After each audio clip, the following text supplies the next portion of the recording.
Assalamualaikum warahmatullahi wabarakatuh. Selamat datang di Koki MP, Komunitas Kajian Ilmu Manajemen Pendidikan yang diampu oleh Bapak Ambil Muhammad SE, MPD.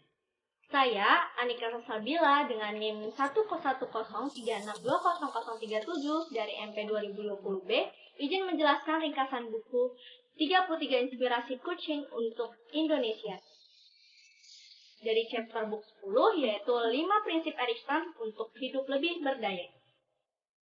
Prinsip pertama, yaitu people are okay as they are. Prinsip ini mendasari prinsip lainnya. Apa makna yang tersirat dari prinsip ini? Yang pertama, orang berbeda dengan mesin. Mesin merupakan benda mati yang tidak bisa memperbaiki dirinya sendiri, sehingga butuh mekanik untuk membetulkannya. Sementara manusia adalah makhluk hidup yang memiliki pikiran, emosi, dan jiwa, sehingga diperlukan untuk menumbuhkan kesadaran dan insight agar mereka mengubah dirinya sendiri. Yang kedua, tidak ada yang salah pada diri mereka. Jadi, tidak ada yang perlu diubah ataupun diperbaiki pada diri mereka.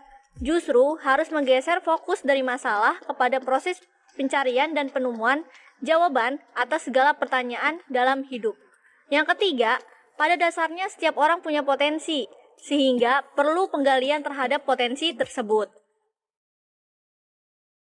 Prinsip kedua, yaitu change is inevitable. Memahami bahwa perubahan itu tidak terelakkan, membuat kita tidak mudah putus asa dengan keadaan yang kita alami sekarang. Prinsip ini membuat kita memiliki harapan dan optimisme terhadap masa depan, bahwa segala sesuatunya pasti akan berubah. Prinsip ketiga, yaitu there is positive intention underlying every behavior, yaitu bahwa semua perilaku seseorang, entah kita melihatnya sebagai hal baik atau buruk, sebenarnya didasari oleh niat positif. Seperti contohnya saat seseorang tidak berani membangun perusahaannya sendiri, pasti ada alasan positif di baliknya. Bisa jadi itu melindungi dirinya dari kegagalan. Inilah positive intention di balik perilakunya. Selalu ada positive intention di balik setiap perilaku. Hanya saja, tidak setiap perilaku pas atau ekologis dengan lingkungannya.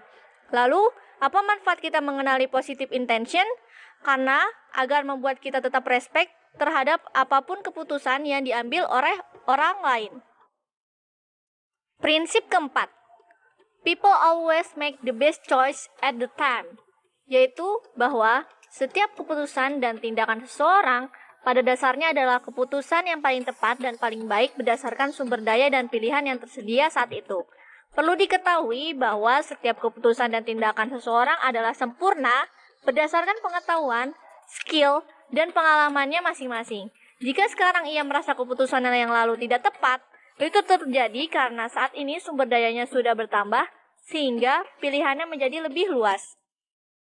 Prinsip kelima, people already have all the resources, yaitu meyakini bahwa setiap orang sebenarnya memiliki sumber daya untuk sukses, entah itu berupa pengetahuan, keterampilan, pengalaman, ide, atau imajinasi. Hanya saja, seringkali sumber daya ini jauh terpendam di dalam sadarnya, sehingga dia tidak menyadarinya, atau mungkin dia terlalu fokus melihat hambatan, sehingga sumber daya yang sebenarnya tersedia menjadi tidak terlihat. Bahkan ada yang terlalu fokus ke kelemahannya, sehingga ia lupa dengan kekuatannya. Untuk itu kita perlu mengundang kesadaran dan inisiatif dalam diri untuk menemukan, menggali, dan memunculkan sumber daya kita. Selanjutnya, yaitu apa sih nilai-nilai yang dapat kita ambil dari kelima prinsip tadi? Yaitu yang pertama, belajar untuk menyimak lebih baik agar kita mampu memahami orang lain dengan baik. Yang kedua, belajar meredam ego. Karena dengan meredam ego, kita dapat berpikir lebih baik sehingga mampu menemukan jawaban dari segala permasalahan yang ada. Ketiga, belajar menyadari keunikan setiap orang, sehingga kita perlu menghargai setiap keputusan yang diambil orang lain. Keempat, belajar menyadari kembali bahwa setiap orang memiliki sumber daya untuk berubah, sehingga kita tidak boleh menjudge orang lain, karena bisa saja suatu saat nanti orang itu yang akan lebih sukses dari kita. Dan yang kelima, belajar bahwa perubahan mungkin terjadi. Untuk itu kita tidak boleh berputus asa pada keadaan yang sekarang ini. Sekian ringkasan cerita dari saya. Terima kasih bagi yang sudah menyimak dan mendengarkan.